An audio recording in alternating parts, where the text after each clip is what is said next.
Hello, and welcome to the latest episode of the FPL Hangover podcast, where we raise the bar and lower the tone, all things FPL. Game week 9 is but a dirty pothole in the rear view mirror of our FPL game weeks. And here to talk me through the dirt, the grime, and the horribleness of all of that is my podcast partner in crime, Seamus. How are you, Seamus? Hello. I'm good, thanks. Yep. Really happy to be here. Really happy. Ready to get this going. And it's a very special Hangover podcast because we're welcoming our superior podcast brothers from, where would they be in relation to us? Maybe northeast? Southwest Kildare. Mid-east? More south, more west. Yeah, the FPL Renegades are here in the studio today to do whatever we're going to do. So without further ado, let those lads start talking. Thanks for having us. Thanks for having us, guys. We're really, really happy to be here. It's about time. It's about time we got this checked off. I know this is something you've been wanting to do for a long, long time. Oh, definitely. It is on my to-do list.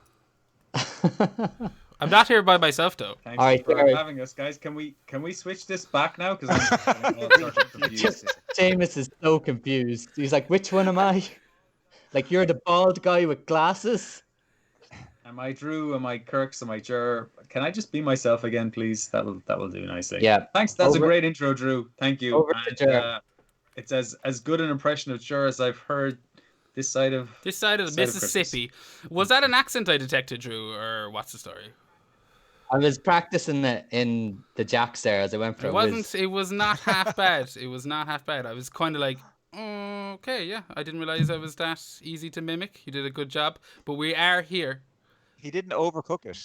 He didn't overdo it. Didn't really sell you down. No, he didn't. I liked the grime thing. That was a nice touch. The grimy dirt road pothole shit. I was like, that's excellent. Yeah.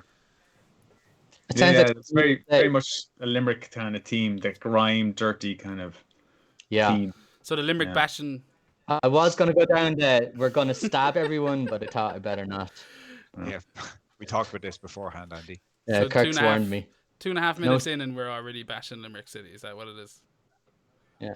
Okay. No stabbing. Right, gloves are off. Let's go. But we are here. In all seriousness, we are here, and we are joined live with the two beasts from the east, Drew and Kirks. Now, Kirks is a man of mystery, so I mean, this is a special honor. I think this is his first appearance outside the house in something like 9 months. He was saying close to 9 months, Kirks. Well, I'm still in the house, but I think this is a big step for mankind. I'm on another podcast. Yeah, you're the unicorn of the FPL world. No social media, none of that shite, but full of stats and the usual FPL bullshit. You're joined by your podcast sister, Drew. You said you were arguably the biggest fan of the FPL Hangover, and that this would make your Christmas if you could get on. Is that true?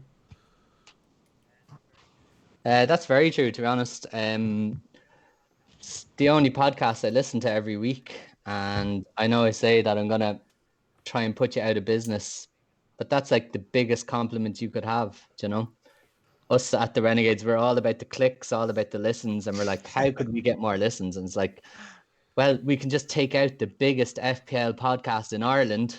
There you go. You're trying to steal our listeners. Do I get paid for that? He's Trojan horsing us, Seamus. He's wheeled himself right into the studios, and now he's about to exit the rear. Yeah. Classic Drew.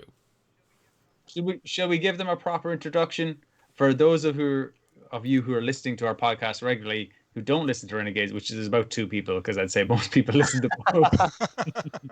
But for the 2 Scully boys who are listening there, who I know listen to us religiously and then just turn off social media for the rest of the week, we'll give the guys a brief introduction. These are the FPL Renegades. Okay. First up, we got Drew. We're talking 4 top 4K finishes, not top 5K finishes, but top 4K finishes in his last 9 seasons. Best ever finish, 1,001 in 17-18. Heartbreaking. Just know that is eating him up alive inside. Things to note of Drew: His worst ever season was last year, finishing at 300,000k overall rank. So he's trying to bounce back from that. So far this season, he's absolutely smashed his wildcard in game week 5 with a game week rank of 8,550 and dropping his OR from over 2 million to 426k with a score already of over 105. He's a big fan of Aston Villa, even scoring at his beloved Villa Park, which he will mention regularly in conversation. I'm not too keen on the level of information that you're going into here. I feel like this is. I can't wait to hear Kirk's.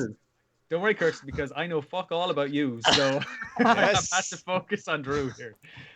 Kirk's, on the other hand, is the international man of mystery, as Ger laid on, kind of presented earlier on.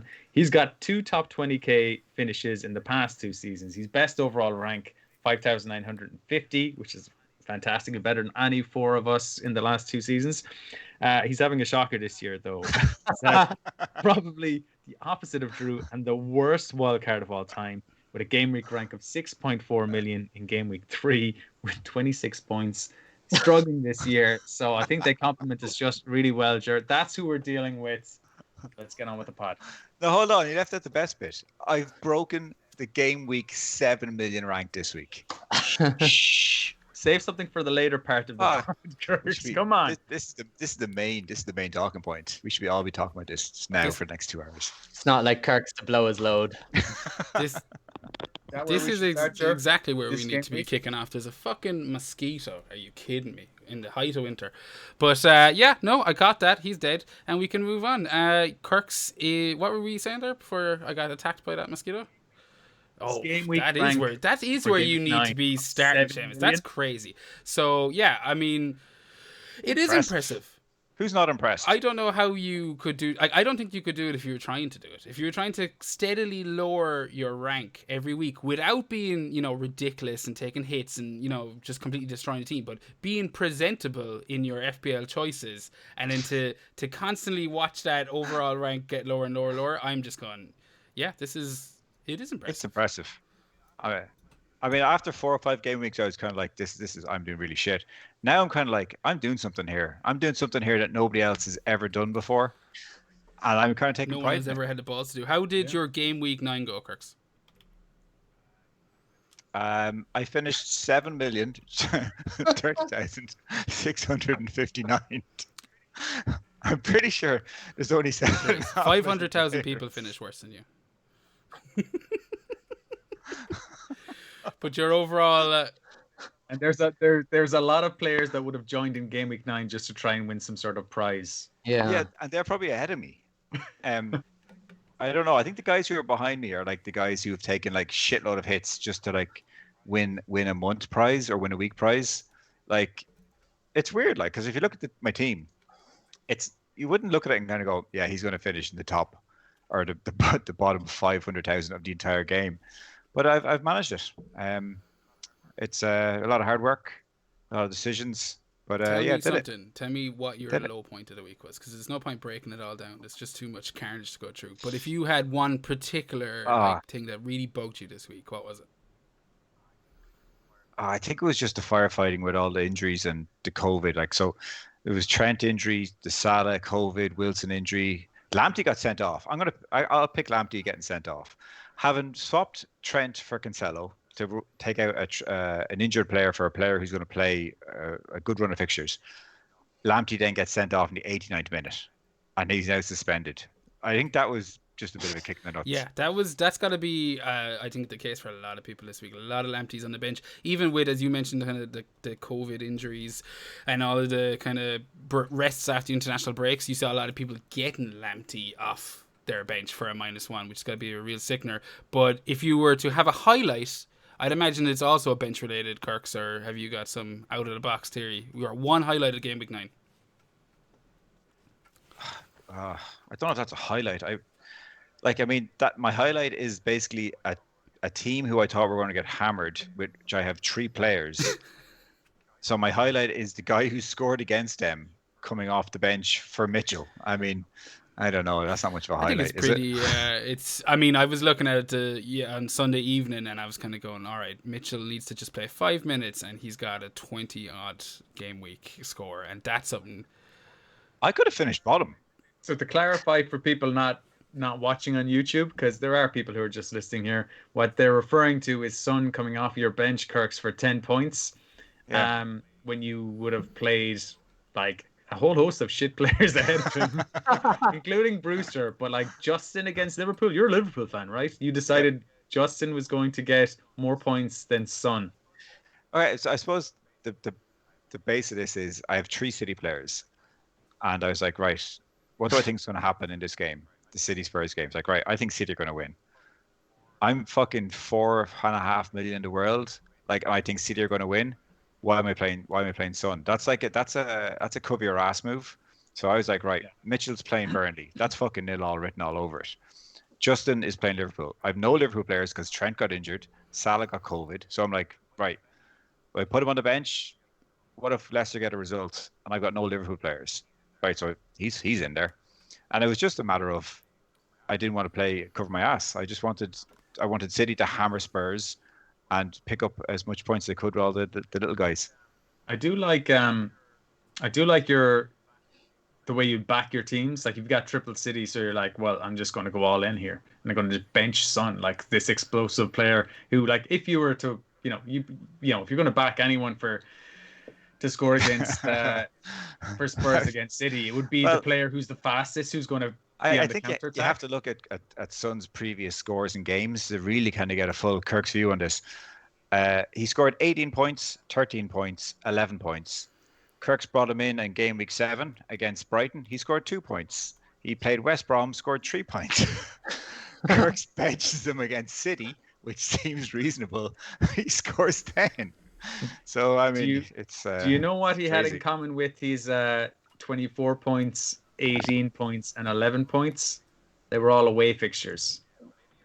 Yeah, so maybe you're thinking he's an away bird, but in actual fact, but I do have to think like Justin, and Justin actually I thought for one Leicester played kind of crap, but Justin actually looked quite good at moments in that game. He actually always looks good when I see him on the pitch, but I do like how you go all in and you don't hedge your bets. I, on the other hand, hedge my bets on the Monday night game with Southampton and Wolves, and I got points from both Jimenez and McCarthy. So no, maybe there's something to be said for.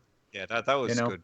That was a good move. Just with McCarthy's the number of saves and stuff. I mean, it's hard to guess that's going to happen. So generally, my approach is I try and make a call on the game and just stick to it. But like you just said, like if someone pulls a load of saves out of the bag, you can obviously double up.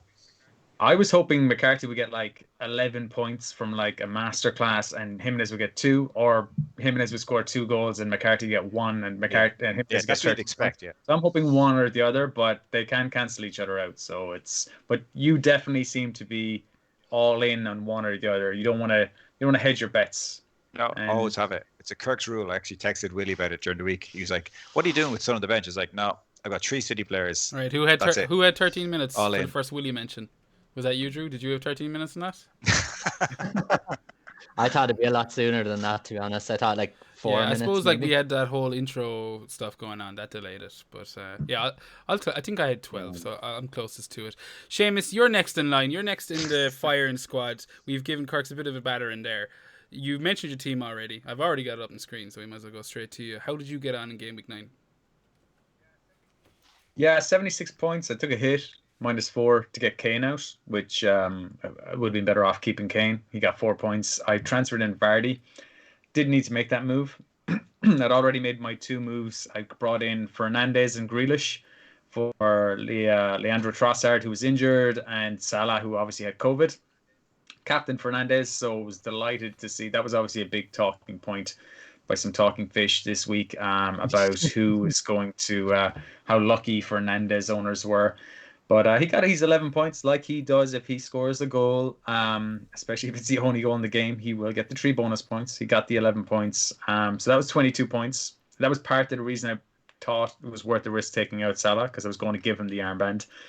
I brought Vardy in for the extra hit, which didn't need to happen a day or so later, because I thought I wanted him for the Fulham game anyway, and it would leave me enough money in the bank to make Son to KDB for this coming game week, which is my planned transfer. But I thought, you know what, with the defensive injuries that Poole have this week, I'll try and get in Vardy this week. I thought they actually could beat them. They didn't, of course. So Barnes and Vardy did nothing for me. Points on the board came from anyway. Fernandez, as I said, Son, Calvert-Lewin got 13. Chilwell and James, Chelsea double up, got me 8 and 7 together. So it's a nice 15 points. Lamptey with his red card was unfortunate. But then 7 points for McCarthy, who got the 3 bonus points and just one short. If that was my one gripe that I didn't get the extra save point for him, he only got 8 saves, not 9. And Jimenez got the assist. So if Jimenez could have scored that goal, maybe he could have got some bonus too. So yeah, 76 points, -4. My best game week rank of the season. And I've risen 500k places. I'm 1.6 million now. So still not great, but moving in the right direction. 5 game week. Yeah, it is in the right direction. I could, and I did give you a bit of shit over the weekend for going -4 to get Vardy in over Kane. I felt that was a little bit Don't take hits. You pleb. Don't take hits. But yeah. Can I justify that? This is no. Exactly. Kirk's and me were on the same wavelength. No, this is just me speaking now, and I'm just saying that I think it was an amateur move. But moving on swiftly to our next panelist, Drew. How did you get on Game Week 9? Yeah, I had a good solid week. I got 72 points. Game week rank of around 1 million. I think the average was about 55, so happy out with that. I've listened to your podcast every week for the last 2 or 3 years, so you're going to ask me for the highs and lows. So I'll just I'll jump straight into them, Ger. I'll save you the bother. My high was like not being in control. He's like, I'll take control of this. Kirks, this is really weird not being in control. I'm kind of a bit anxious about it all because usually I can just edit out anything you can't. that I say every week, which is like quite a lot. Whereas now I'm kind of like on my tippy toes. Bitch. Yeah, pretty much. But the highs, I didn't have any kind of mad individual high. Like I got the captaincy right. I had Bruno, like Seamus, the 11 points. I could have easily been swayed towards Ziyech against Newcastle or even Mane in his game. And I just have something. I have something funny against Bruno. I think it's as a United fan. I hate captaining a player from my own team, even though he's FPL royalty at this stage. Like he's just kind of, I think we said last week, he's a wizard. He'll just pull points out of nowhere, even though United look terrible, like week in, week out. Even against West Brom, they didn't look great. And he somehow plucks 11 points out of the sky. So I'm just kind of glad I've gotten over that. And it's just like, just captain your best player. I had Robertson and I had Reece James in my defense who got points. So it's between them 3 for the highs. The lows, my 2 transfers were a complete waste. And it's probably captain hindsight stuff. But I always was taking out Son because I didn't want Son and Kane. And I got a shining to Ziyech for Chelsea. Like I've been loving watching Chelsea play in the last 2 games for them. Ziyech has been so dangerous. He's picked up attacking returns. Son was always going to go. So the fact that Son got 10 points against Spurs doesn't really bother me. The one that kills me is I got rid of Salah and I brought in Mane and I had 2 free transfers and the plan was to always roll one. I didn't really need much surgery week in, week out. And it's kind of killing me now because when I did it, we didn't really know if Salah was going to miss 1 or 2 league games. But even if I thought he was going to miss 1, I think I still would have brought in Mane because I just couldn't hack having a 12 million plus player on the bench.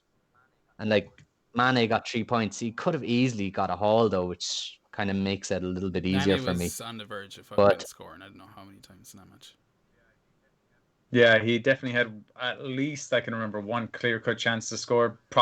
I kind of remember a second one, but it's not coming to mind right now. But he had definitely 2 good chances to score. So, bit unlucky. Do you think, just to cut across you guys, do you think that maybe it was the international breakthrough because that made you use the 2 transfers that you were kind of sitting there a bit, do I need to make a move? Because you were talking about, as you mentioned, you listen to us every week, and it's vice versa. And you were saying last week that you liked having the 2, rolling that 2, but you used 2 this week. Is that maybe a bit of international break boredom?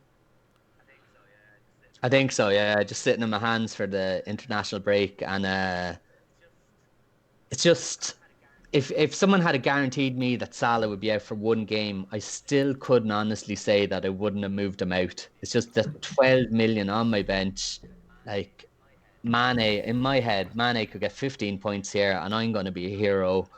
Not that I'm going to be a hero, like it's nothing to do with like coming on the podcast and going, Kirks, I got 15 points out of Mane. Like that's more than your whole team this week. Um, but I'm always trying to make moves. Like I kind of want to, like I'd rather do my best to come in the top 1K and like fail miserably than just do nothing, to be honest. So leaving Salah, that's my same approach. leaving Salah on my bench just didn't sit right. But you now, had the 2 free transfers, so I mean, I'd say it's captain hindsight stuff. You had a free transfer, you didn't take a hit, you brought in Mane. I think that's a good move. but now this week I want to make the 2 free transfers that I planned last week. So I want 2 City guys in, and then the following week I also want to get Salah back in. So I am kind of a little bit hamstrung, which is a bit annoying.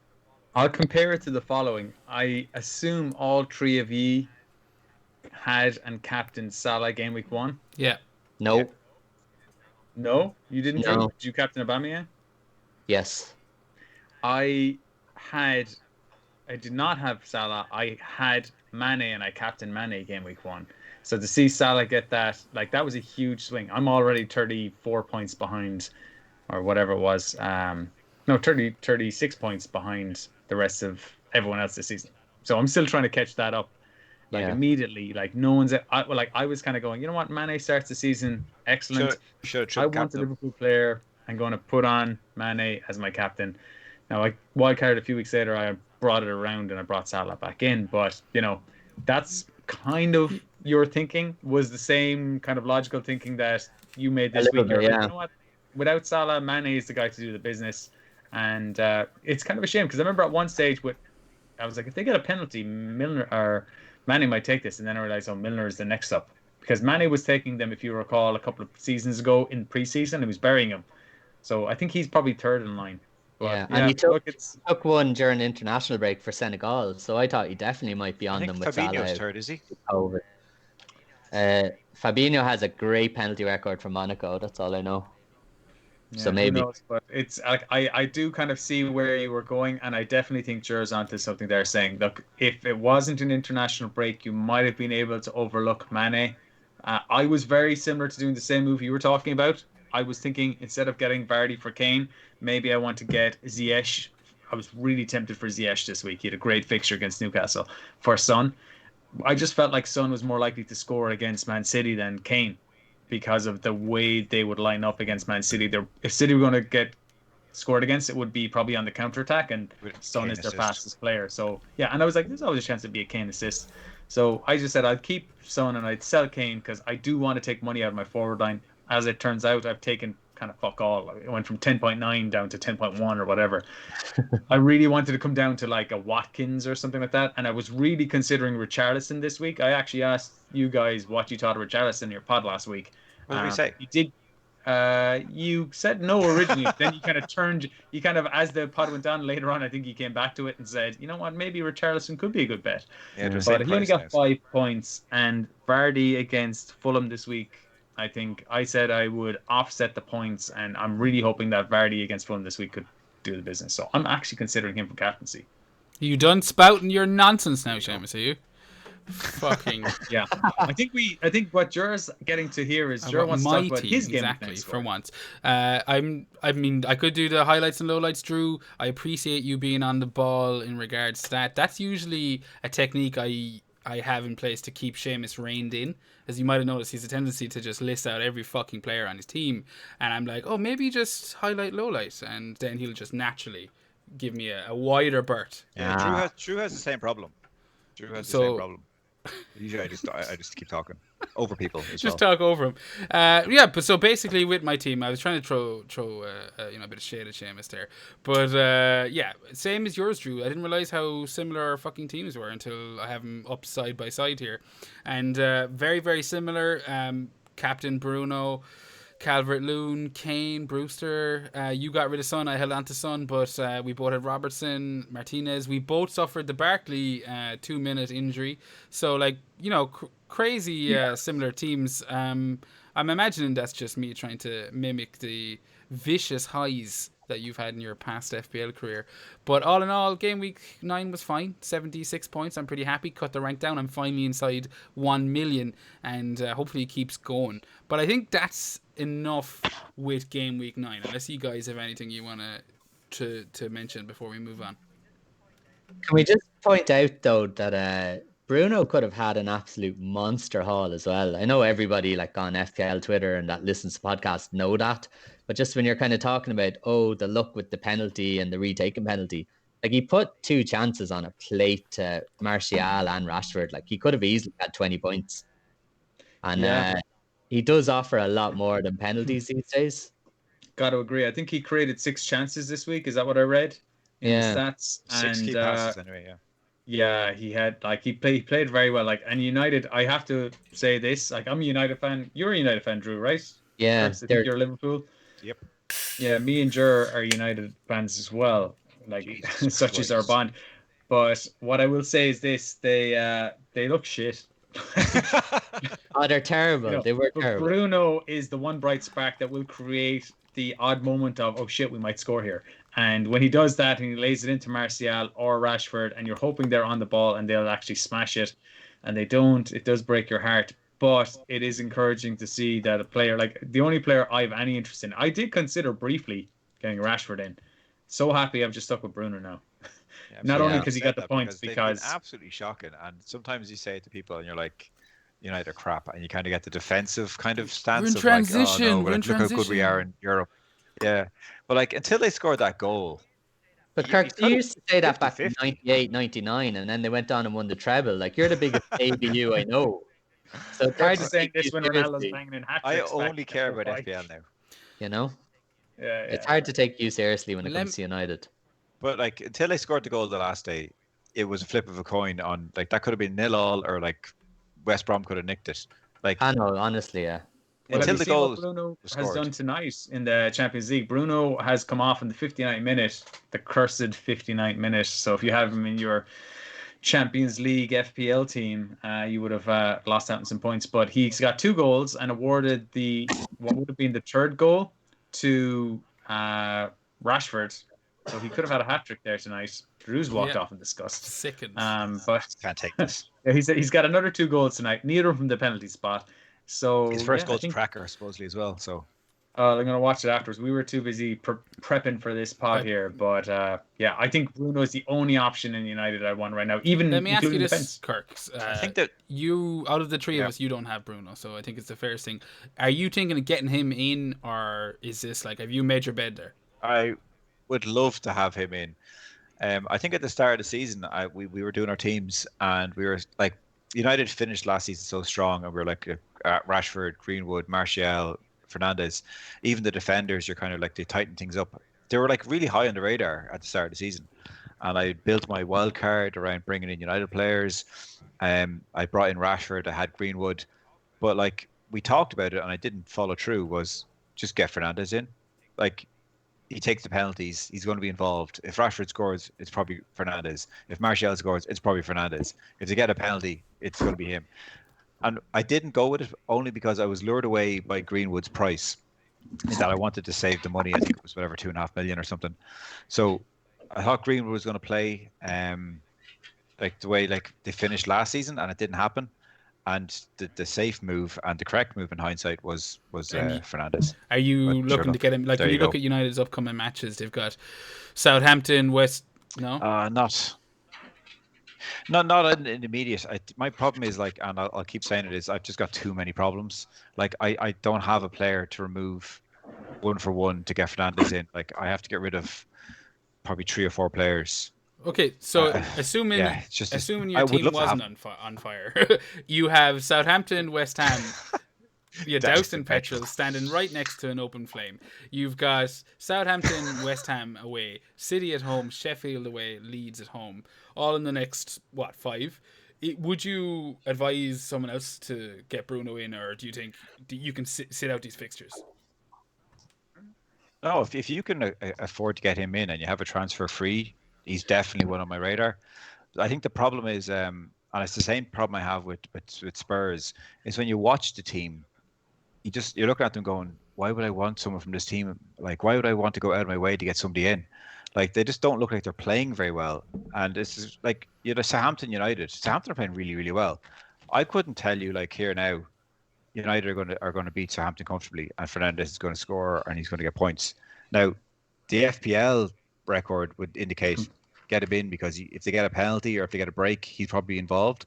But it's just so hard to stand over them and say, break your bank and get Fernandes in. They're going to smash Southampton and he's going to get 2 goals. Like, Yeah, Southampton could 100%. turn them over, and that's probably my biggest problem with United, Arsenal, Spurs. Is just I see so many teams being able to turn them over that I don't want to go out of my way to get their players. Yeah, no, they're all fairly valid points. I think I'd be with you there. I'm watching United. Seamus I'm speaking on his behalf, and I know Drew agrees. He's nodding vigorously along, but you know, I think he's kind of in that for 10.5. He's basically United's talisman. Do you know what I mean? Everything that United do will come kind of through him. You said yourself, it's going to be Fernandes assisting Rash, Fernandes assisting Martial. He's on penalties, and that hasn't really changed. And I think he's maintained that record that he had kind of got over the restart and when whenever he signed, he's just kind of maintained that. It isn't really slowing down. So I mean, if you're not on Fernandes right now, the question is, when will you be? And that's a question that we will leave for next week's episode or the week after, for whenever I'm looking for a segue into a different section. But for right now, I'm segueing in directly to, I think you guys call it question time. Is that right? It's time. Yeah. Very Very imaginative. imaginative. It's time. It's question time. If I was more Willy inclined, I actually have a recording of Willy here on my phone. Oh, yes. I do, but I haven't edited it. I just loved the phrasing. The phrasing that comes with like talking about Willy. It's just brilliant. It's like I should have Archer like recorded in the background. It's like, yeah, phrasing. I suppose I should probably have set that up for anyone who isn't familiar with the Renegades lads, although I'm sure that's far and few between. Willy was their former podcast host. He's not just bandmate, everything. They ruthlessly kicked him off at the end of last year in an attempt to make it to the big time. That's gone disastrously wrong, mainly thanks to Drew's persistent misogyny. But that's a different episode. But for this week, I think is that coming true? That's a bit of Willy there, isn't it? Yeah. I can edit all this out if I need to.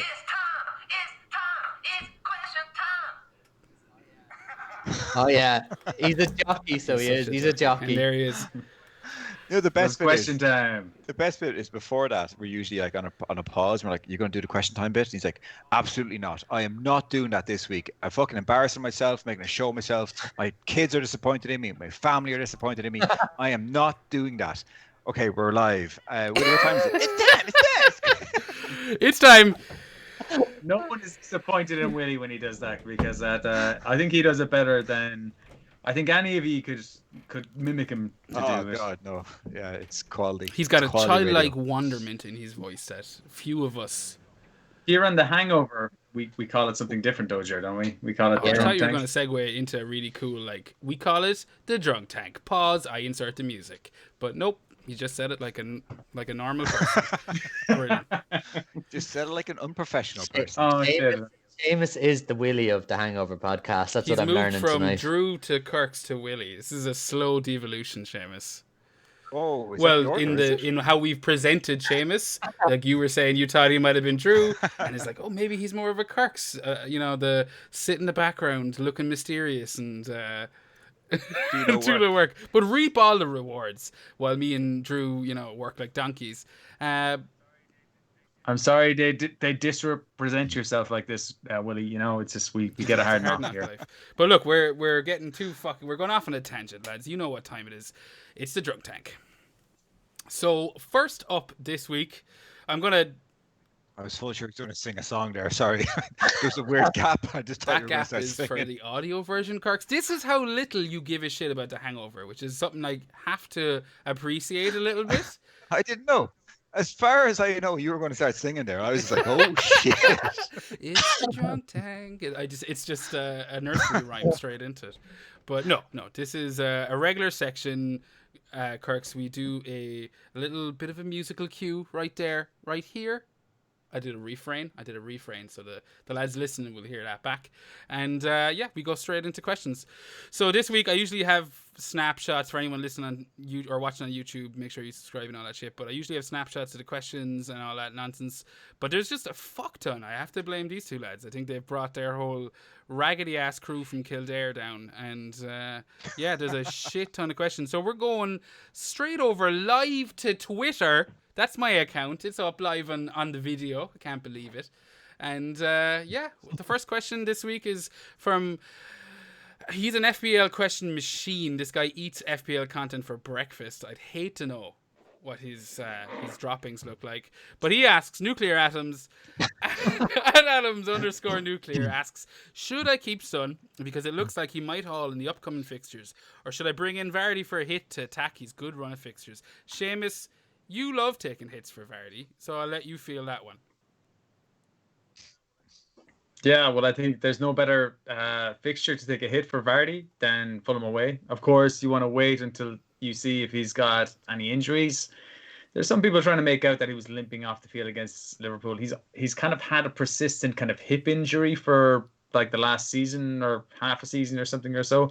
So I think that's probably, yeah, he's just like, man, he's fucking my age. Like he's like fucking... Well, he's actually younger, but he's like 32 or something. I don't know what age he is. But that is old in relative terms. He's going to have knocks, you know. So, but wait until after they've got a Europa League game on Thursday. I'm going to wait. I'm not going to wait because I have him, but you should wait until after that game before bringing him in, especially for a hit. Selling Son is a difficult one. Personally, I looked at it last week, and even though I thought I kept him this week because I thought he could score against Man City. Their next game is against Chelsea away, and Chelsea have been keeping a lot of clean sheets. I don't see that, and Chelsea beat them twice last year. I think Chelsea are going to beat them this year again. Either way, it's going to be hard to predict low scoring game. Then you've got Arsenal at home. Okay, Arsenal got smashed by Villa a couple of weeks ago, but they aren't conceding a lot of goals. I don't see him getting a whole lot of goals in the next couple of games. So I would advocate if you can sell Son, it's not a terrible move, even though I think he's an amazing, you know, asset. I just think this is what fucking FPL is all about. You know, you got to choose when to sell, when to buy. I think now's the time to sell Son. Well, there you go. You guys are going to need to start jumping in on Seamus as well, because if you don't, it'll just be non-stop Seamus for the next 60 minutes. I'm trying to learn to stop after, you know, 90 seconds of not taking a breath. We got to share, Seamus, okay? We got to share. And with that in mind, Drew, what are your thoughts? Should I keep Son or get Vardy in for a hit? I find that quite a tricky question, to be honest. Now, I sold Vardy last week for Ziyech. Not Vardy, Son, sorry. I kind of just wanted to get off my double Spurs assets. Now, the fact that he's gone and got did he get a double-digit haul against 10, City? Did he get 10 points? He scored in arguably the second hardest fixture in the league on paper. In my head, Vardy is all kind of, he's a bit of fluff. Like he hasn't really got the numbers. He's been scoring goals, but they're nearly all penalties. But then when I dug a little bit deeper, his stats are actually pretty good. The last 4 game weeks, he's the highest XG out of all forwards. He scored 3 goals, which is like the second best. He's actually doing quite well, so he is. Scored a few nice easy chances that were assisted to him by your man, the Turkish guy Under, that probably bump up his stats. I find it really tough because Fulham are terrible. Leicester need to bounce back from, like, Liverpool absolutely wiped the floor with them. I was really surprised with how comfortable that was. And I can't see Leicester not coming out and beating Fulham quite comfortably. And obviously Vardy is always going to be at the forefront of that. -4. I think -4 when you take into account the next 2, 3, 4 fixtures, I probably would go for Vardy, to be honest. I'm not going to captain Son in the next few games, whereas I'd be quite happy to captain Vardy in a handful of those games. So yeah, I'd be like Seamus. I probably would lean towards Vardy, but I wouldn't have a strong opinion on it, to be honest. That's fair enough. I mean, I'm kind of interested in your thoughts on this as well, because I got a similar conundrum this week where I have 2 transfers and I need to make a decision, but I'll save that one towards the end because I'm going to take advantage of having you 2 lads on the pod and not just Seamus trying to sabotage me. So yeah, I'll save that towards the end. But Kirks, anything you'd like to add to whether or not you should keep Son or bring in Vardy for a hit? Let it be said again. Yeah, I feel like we'd work better together, the two of us, without them two blabbering on. I feel like I'd give you quick, concise answers with no preparation and very easy to edit. So are you, just to clarify, are you talking about just me and you, Kirks? I can do that. Yeah, just me. That can be done right here. It's really easy. Mute.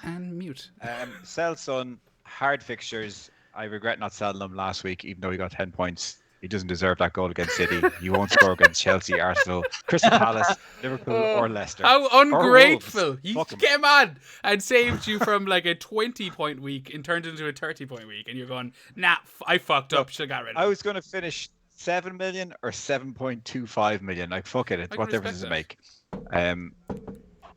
I think get rid of him. I think the Leicester games are much better, and I honestly, like, the next 6 games are mental for them. I just can't see him picking up that many points. That's completely fair. I think you got it.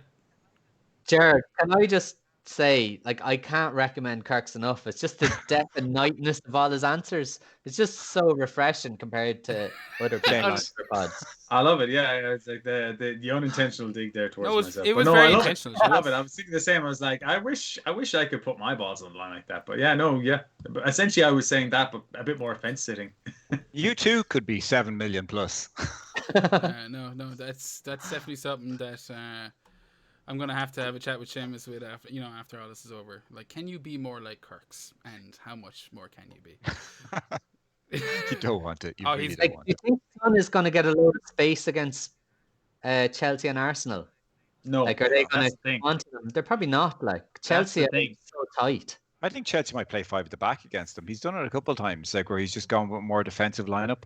I think he'll do it like he did against Kirk's. Remember, if you can recall how Lampard lined up against United, I think that's what's going to happen against Spurs. That was awful. That was such a dreadful lineup. But I could see him doing it again. Yeah, me too. And I never got that impression with the Man City game, which is why I always thought, like, if they're going to get caught, they're going to get caught in the counter, which is why you want Son rather than Kane. But I think in general, for the next upcoming run of games, I would rather have Kane, because they're not going to get the space in behind. They're not. It's going to be like playing the likes of Burnley and stuff like that, where they just, or Wolves defending their own box, those type of teams. Chelsea, yeah, they do like to have the ball, but I think Frank will be cautious, and I don't think see it. It'll be Kante and Kovacic and Jorginho playing in midfield. It'll be like just fucking game killer shit. Yeah. Do you think the fact that that's like a really early, on paper, title decider that neither team, but neither team really expected to be in that position, and like it might be a title decider? Do you think they'll just both be happy to kind of get a draw and not take any risks? Yeah, I'd have my money on 0-0 or 1-0 in that game. I know Mourinho will be happy, will take that attitude, where he'll go, well, like, I'd rather draw 0-0 and just try and catch him on the counter-attack, and if it ends 0-0 and we don't have a single attack, I'll take it. I don't know about Frank. I think Frank, if he goes the same route he did again in the United game, where he wants to keep a clean sheet, then maybe. If he's a bit more adventurous, it could play into Spurs' hands. So it depends what way they approach the game. You guys noticed how Seamus likes to refer to people by their first names? Not yet. I'll take note of it now. Frank, Jose. Kevin. That's a classic. Don't all real football fans do that, though? Like, I find out with all real, inverted commas, football fans. Thank you for calling me a real football fan, Kirk. Yeah. Well, I think if we were podcasting back in the day, we might have referred to him as Mr. Ferguson. So, boss man. Bit of respect. But I think Nuclear's got a pretty fucking thorough answer there. Next question. Thanks for that, Nuclear. Next question is from @FPL Chieftain, a good friend of the show, one might say. Oh, there we go. Oh, we can have that, lads. You can have that, Copyright, lads. Take that back copyright. to Clarity. That's yours. Looking forward to this one, lads. I know you guys pride yourselves in good dress sense, winky face. Anyone want to join me in the Tammy Jammies? Not a winky face. I'd have put one in there. Not sure. Questionable face. And I like being the only one picking up all caps gains muscle. Bicep flex. Is that a question, It's not a or is question. that just I think like the question a is, ramble? I know you guys pride yourself in good dress sense. Anyone, does he have Tammy Abraham? Is that the question? He does, Yes, yeah. he does. He He had brought- Tammy Abraham. He got 9 points from this week. He's very happy, and it's yeah. You need Google Translate to translate some of his I think that's messages because sometimes. of how hyped But- up he is on Mountain Dew. But I think he just wanted a cheap plug for Tammy Jammies. He misses it. He misses getting to say that weekly, and I miss it. I miss it too. In fairness, he did bring him in, and he scored a goal. You'd be so, laughing, but you know. to be Yeah. honest with you, like just to answer his question, like to me, I'm not touching Tammy Abraham. Not with like Pulisic, Havertz, just around the corner from injury, and you don't know what. Yeah, Adoy, Mount. Giroud Werner, acting the like, bollocks. Yeah, Giroud and he's scored. giving his usual spiel. So I mean, like for me, Tammy is someone that like I would just be like, not a hope am I taking a striker spot up on someone who I not even sure they're going to play next week. That's just my opinion. You guys sound like you agree. Chieftain's a funny one because you kind of have to respect the way he plays the game. He doesn't give a fuck about what anyone else thinks. He'll bring in a guy week to week, so he'll kind of eye up that were they playing Newcastle, and he knew Tammy was going to start up front because I think he scored in his last 3 game weeks. He played up front, and he thought Newcastle aren't great. I'm going to bring him in. But I don't think he really worries about the next 2 or 3 or 4 game weeks. It's just like, I've got my points and I'll play it by ear now. And you got to respect that. He's got his points. Yeah, but what? You know, it's a different Fair way play. of playing the game, and he's flying at the minute. I've looked at his points, Tammy Abraham's that is, and 9, 8, and 5 in his last 3 games. So what's that? That's 22 points in his last 3 games. That's like brilliant. Like that's like 7 million. He's priced at 7.2. That's excellent. He started all 3 games, 19, 90, and 76 minutes. But I just can't get on to, like, I've got enough players in my team that aren't, like, I've got Dunn for fucking, what's his face, Burnley, But that's who's like not playing. That's He's your 4, fault. he's Travis. 3.9 Don't million. put that on Chieftain. I've got Stevens. I've got Dale Stevens for Burnley, who's injured at the moment. He's 4.4 million. I've got these players that I just, like, I can't afford, like, to have players who are risky. I've already got Reece James, for example. You know, I've got Harvey Barnes, who's not guaranteed he starts at the moment. These are players that are probably going to come on and play a minute. I've got Lamptey this week, who's not going to play. I can't afford Tammy Abraham, so that's a definite no for me. To be honest, the Tammy thing makes me really worried about Werner because you talk about these guys coming back, like Pulisic coming back, Adoy's playing well, Mount's playing well. I think Werner's, again, I said it a couple of weeks ago and it happened, and then Pulisic got injured in the warm up, and Werner got a spot back. But I don't think Werner's guaranteed a spot. No. I think he worries was being me a little rested bit. there, Kirks. I disagree with you. I think he's like he pretty much nailed. Is he playing that well that he's nailed though? Like when you've got all these options, like I know that they kind of frame it as he's being rested, but I could see him being, inverted commas, rested for the next game week, and Tammy stay up front, and Adoy and Pulisic played wide and left and right. Kirk, do you not think the fact that he's playing out wide left, which isn't his favourite position, and like a load of football nerds will tell me he played there last season for RB Leipzig, but like his best position is through the middle. Like he's got unreal pace. He's a great finisher. He's a little bit wasted out left, but do you think the fact that Frank is kind of shoehorning him in there means he is nailed? It's just like I think if Pulisic comes back and takes that left spot, Tammy's gone. To be honest, because like I think as a Werner owner, I think I'm just So a you bit have nervous Werner? Oh, my apologies. that he's not yeah. I just think that he's not 100%. Jared Kirk's is the biggest FPL conundrum of all time. Yeah, I actually am just an absolute disaster. Like, I really shouldn't be on any podcast. When you but started here we last are. season, Kirks, with Origi, I knew what I was letting myself in for. I was like, no, this guy's off his fucking rocker. And then you had this fantastic start to the season. I'm pretty sure, I can't remember now, even though I had it up on the screen, but like, how did your season end last year? So 10,000? great fucking year. 17,000, Yeah. something. I know. I actually should have finished 10,000, and I did something stupid in the last couple of weeks. Got to and rig ended you up in back in 17. from memory. But It anyway, doesn't sound like you.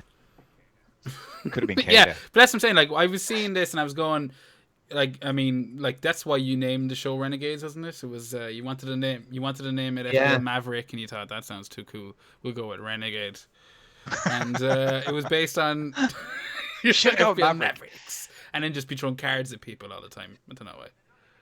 Sure, was it not like a country and western kind of band called there the was. Mavericks or something? Kind of Just put me wants off to- that.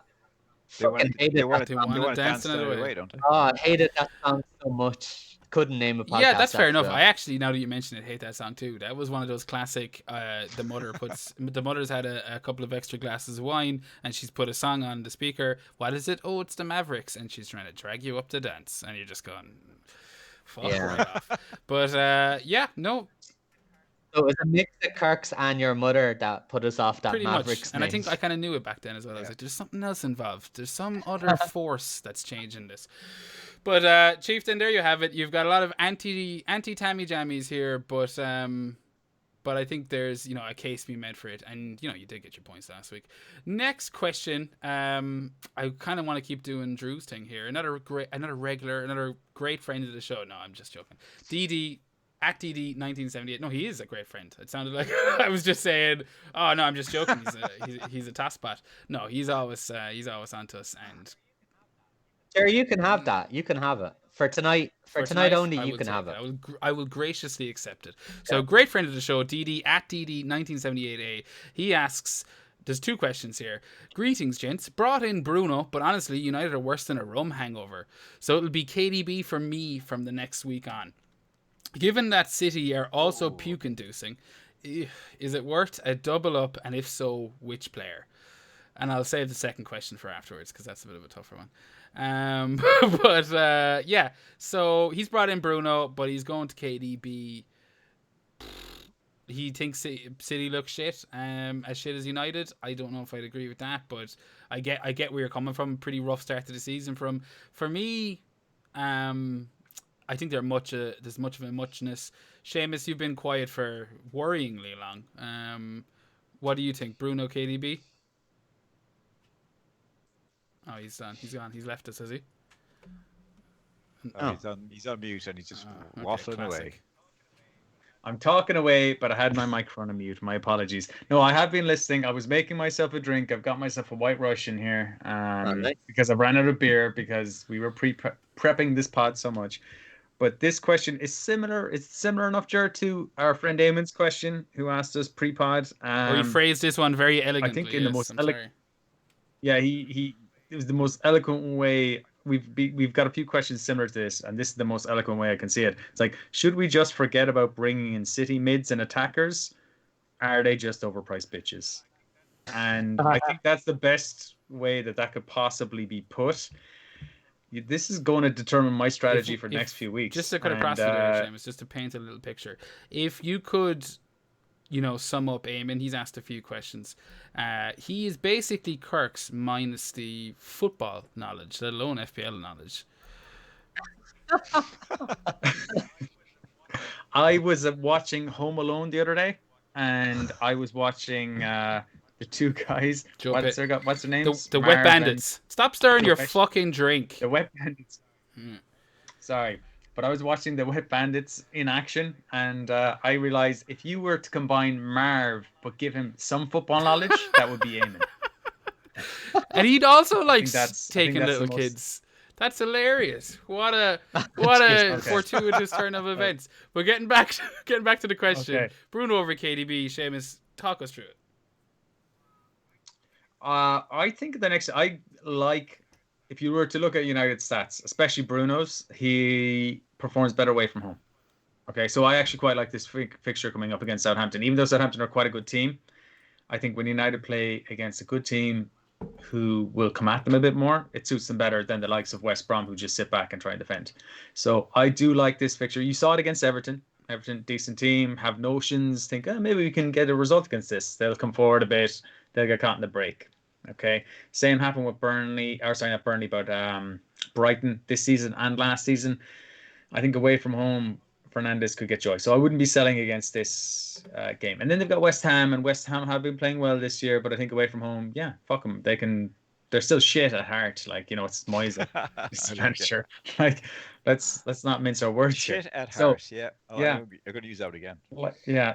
So I'm sticking with Bruno, but I am thinking, I sold Salah. I'm thinking Son, like Kirks was saying earlier, fixtures are rubbish. I'm going to sell for KDB.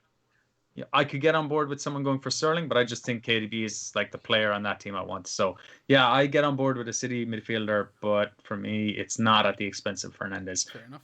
Kirks? I agree wholeheartedly. I would try keep him if you can and get a City player in somewhere else. Yep, that makes succinct sense.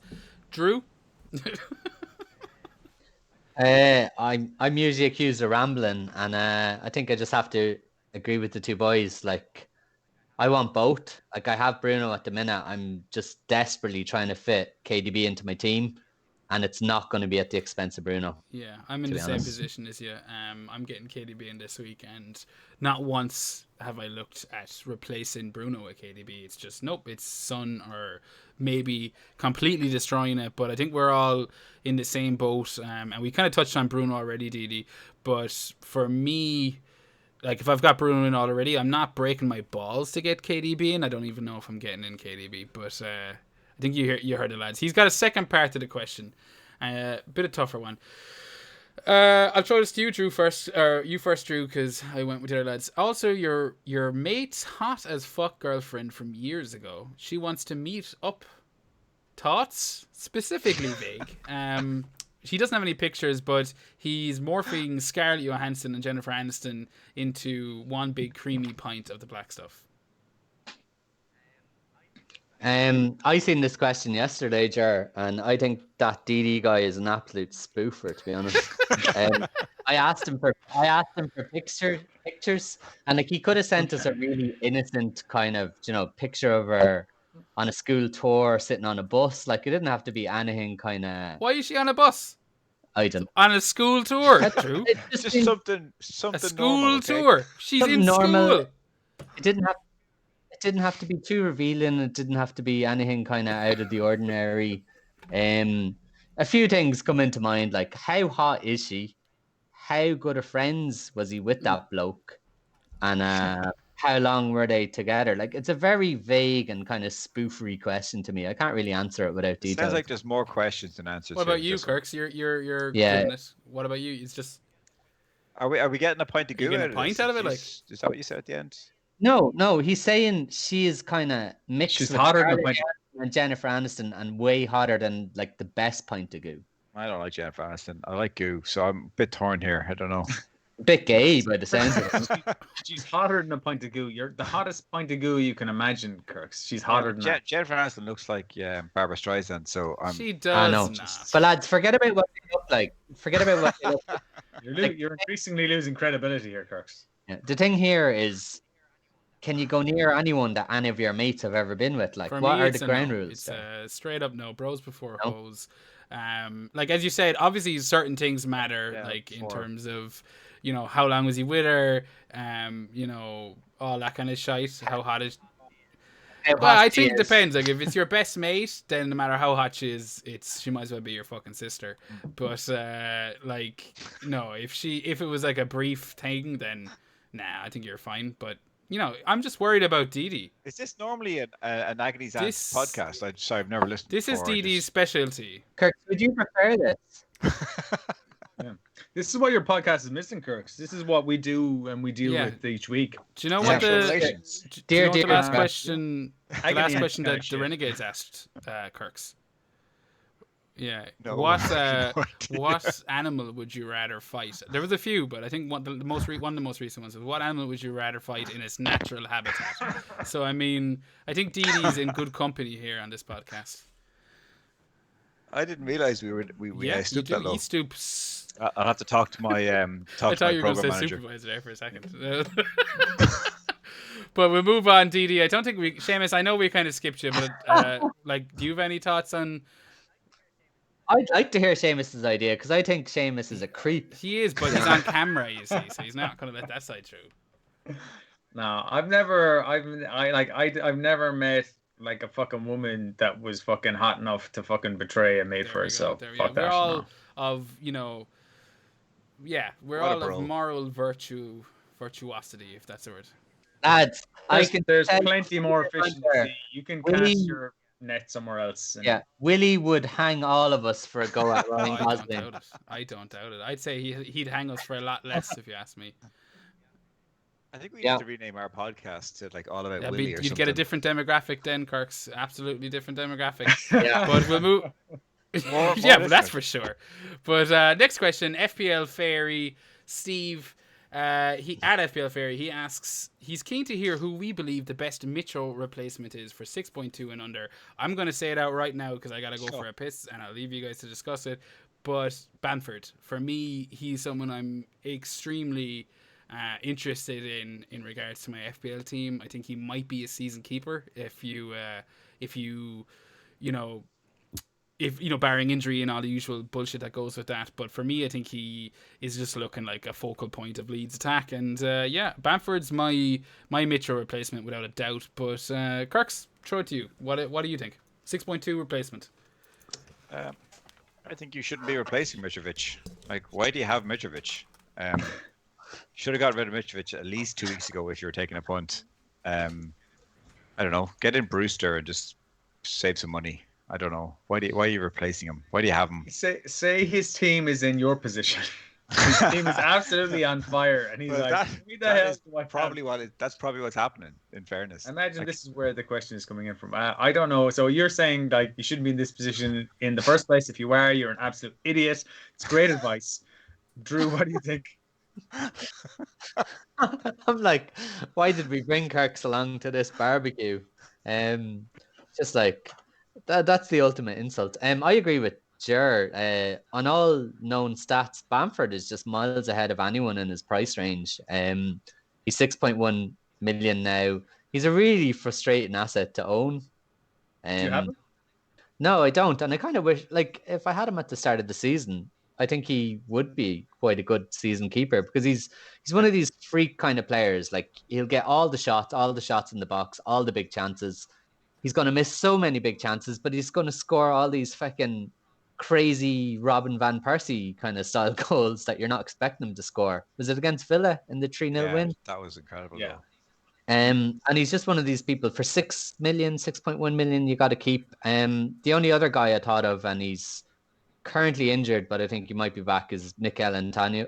I was going to say that at the end. West Ham's fixtures remain okay, although we've kind of missed a few of the really nice ones. Like he plays Villa at home next, United at home, Leeds, Palace, Chelsea, Brighton. So he'd be still worth getting in. You can actually keep him for quite a long haul, though. Like his bad fixtures are kind of dispersed with like good fixtures. That's a really good shout. I think if he's fit and playing, I think that's a really good call. He's fixture proof as well. Like I think. Yeah. I have to say I think Antonio is a great shout. He's somebody I've been looking at. I mean, Aston Villa at home. The problem is you don't know when he's back. He was supposedly back training this week, and we don't know just yet. So I actually really like that shout. I think what you're saying is right. The stats are saying that Bamford is getting all the big chances, and at the start of the season, he was actually being a lot more clinical. I'm just saying, Jared, that while you were gone, Bamford is being a lot more clinical this year than he was in the Championship, where he missed a lot of big chances. This year, he's getting a ton of big chances, and he's putting them away at a professional rate, shall we say. I've been looking at Watkins, but I think Bamford is probably better on the stats. Drew has mentioned Antonio, who is somebody I would look at because I think good teams are bad. He finished last season so strong, it's turned my head a small bit. The one player that I think can't be overlooked, that is being overlooked, is Shay Adams. Hasn't been mentioned yet. You know, this is 4 game weeks in a row he's returned at this point. If we see here, I'm just going to pull up his points from the last 4 weeks. I know, Jerry, you sold him recently. Was it 5 games? So he's got an assist this week and some bonus points. That's 7 points. 7 points in game week 8, 5 points in game week 7, 8 points, 11 points. Oh my God! Like, what is that? That is 38. No, hang on. I think it's a can rolling down someone's living room. I knocked over a whole bunch of Murphys there. It's 38 points in 5 games. Like that is, That's I quality. guarantee you, that's better than Kane. That's Yeah. got to In be that better case, than we Kane. just get Shay Adams in then. Easy. Is that what you're saying, Seamus? Is that fucking easy? I think they're great. I think they're great options though, lads. Bamford, Antonio, and Shay Adams. Like To be quality. honest with you, I'm Take leaning your towards Shay Adams right now, and I was on Watkins before this week. I was eyeing up Watkins. Now I'm moving my eye towards Shay Adams. I don't think you can go wrong with any of them though, because like if you'd watched Villa play against Brighton, like they didn't create any really good, like real clear chances where they cut the team up, but they put so much pressure on Brighton that Watkins surely is just going to be thereabouts if they keep That's the playing like thing. that. Like they're going to Yeah. create so Get many chances. little breaks and deflections and rebounds that he's going to get something. Like I'm definitely like looking at him as another option, but I like Watkins is a Antonio. lot- Sorry, go on. I just like Antonio as that differential. I think he's going to come back and he's going to get goals against. He could get a goal against United, and he's got good fixtures for a long run. Yeah, they're all good options. I don't think. I think go too far wrong. Watkins is quite a good option, and I kind of overlooked him until now. Like he's playing West Ham, Newcastle, Wolves, Burnley, West Brom, and Palace in his next 6. Yeah. He could have easily got a return there in the last game against Brighton. Grealish put in a couple of crosses to him. He's actually a way better footballer than I thought he was. I thought he was just this real rigid kind of even Drago kind of target man. But like, no, he's got a bit of pace and he can kind of dribble. Like he'll get in behind people and he'll try and beat people. And He's got a like, bit of mobility to him. yeah, that's the word, Kirks. That's why you're here. He's mobile. I was about to start talking about Jurassic Park and stuff to try and describe what I was on about, but you're just like mobile. He's like one of those velociraptors that's been like crossbred with a Tyrannosaurus Rex in the Jurassic Park. Yeah, 4. but like just think, like if Villa had got that penalty laid on, he probably would have taken it, and like all of a sudden he's got a load He had the of ball in his hands. He had the ball in Yeah. his hands. He was going to take it. And I will say this question is very relevant to me because I am looking up at a Jimenez replacement for game week, not this game week, but game week 11. And it's going to be a cheaper forward. It's going to be Watkins, Bamford, Adams, or and who's the Antonio. other one we said? Antonio. It's going to be one of those 4. I guarantee it. I have to make up my I mind. have to say, like, just in general, it's a great thing about this season, even though I'm making a complete balls of it, is you've got like these choices to make. Like, I think in previous seasons, it was like everybody made the same choice and you just got in that guy. Like, you now have to make a choice between 4 very viable options. Like, best of luck to Yeah, you. it's fantastic. Like, one of them is going to return. The other 3 are probably going to do nothing next week. So, Yeah. get the And right the one. person that won't do anything is Callum Wilson, who unfortunately I think you have. Yeah, that was it. 2 weeks ago, I was like, Wilson has got the best XG difference between goals and goals scored. He's on penalties. I was like, this is it. He's the guy. And now I'm like, oh, for fuck's sake. Why did I look at Newcastle? But yeah, there's a shit ton of options we've just thrown out there to you. Ferry, I hope some of them make sense. Next up, FPL Rossi at FPL_Rossi. He asks, he's looking to transfer Trossard to Jota. My concern is how much game time will Jota get? And do you think it'll be mostly half an hour a week replacing Fabinho, or do you see a more regular place in the Liverpool team for him? Drew, you've been avoiding the first. Is he gone? Oh shit! He's gone. You gotta look at. Oh, that's gone. mortifying. He's out of I'm here. actually going to ask him first for every single question the Like, next time. and- Anyone else? Anyone else? Or if I Anyone just else? looked Not up Drew. from my screen, I would have seen he wasn't there. Yeah, you just started rolling a cigarette as you started asking the question. I think that was the Oh yes, here is. We got a bit of Okay, action. we've done He's it. back. We've done it. We've done it. Oh, look who's Drew, back. Drew. Huh? Do you want me to go? Do you want me to go first Right. in case he Yes, hasn't I heard do. the question? No, What's the sorry, question? you missed your chance, Drew. Exactly. You missed your chance, Drew. Kirks, you're damn right. Go first. Trossard to Jota. What do you think of Jota? Is he an option? Yeah, definitely. I like it in the short term as well because I think he's playing so well that he's just going to get time. Like if it's ahead of Firmino or if it's playing mid centre midfield, he's just playing so well and getting such good returns that it's very hard to drop him.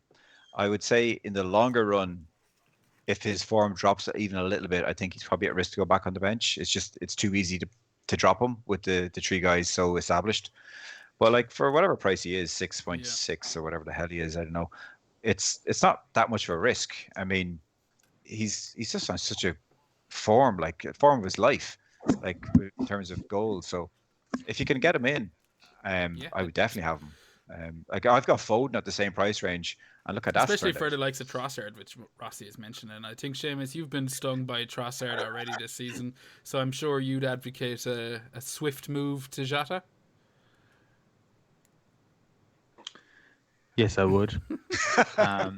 I would definitely. I've had Trossard. I sold him last week for Grealish, and he's been. I think he got me an assist one week. He's hit the bar another week and stuff like that. He's looked good and bright in spells. He played centre forward in games, got me excited, fucking got me fucking hard, and then fucking left me disappointed. But it's fucking. Blue ball, motherfucker. He's just blue ball me. As Kirks might say. So yeah, I would definitely think that Jota or Jota, is it Jota or Jota? I Portuguese. keep getting that mixed up. Okay, sorry. Well, Jota, I think is definitely worth it. I think whether he comes on and plays 30 minutes, gets 1 point, or he does what Harvey Barnes is doing for me lately and playing fucking 57 minutes and getting me 1 point. You know, he's probably more likely to score in a more attacking team. He's in exceptional form. I think it's actually more likely that he's going to continue his form and push Firmino out of the team than he's going to dip in form and drop back out of the team. I like him. I think he's good. I think Klopp has already shown that he will play 4 of those attackers, Firmino, Salah, Mane, and Jota in the same team.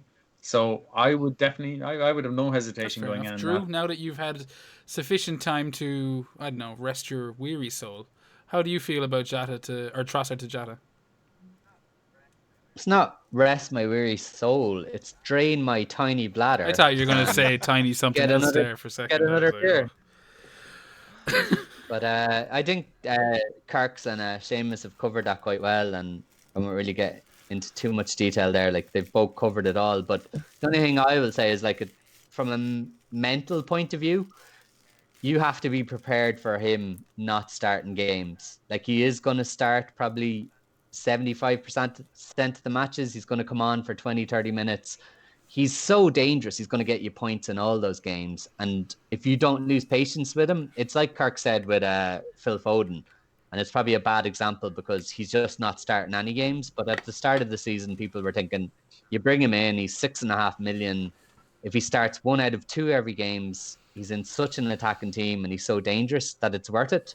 Whereas I think Jota's like 2.0 version of that. Like, he's even more dangerous. He's in a better team and he's going to get more minutes. So, like, in and around, I was looking at the alternatives between 5, 6, 7 million. Like, you have to go up to Grealish to get anyone better than him. And, like, I think he's definitely worth it, especially at the expense of Trossard. Trossard's gone. The way I'll put it is, I've had Trossard and I've had Barnes for the last couple of weeks. Trossard being 6, Barnes was 7. He's now 6.9. Or maybe it's the other way around.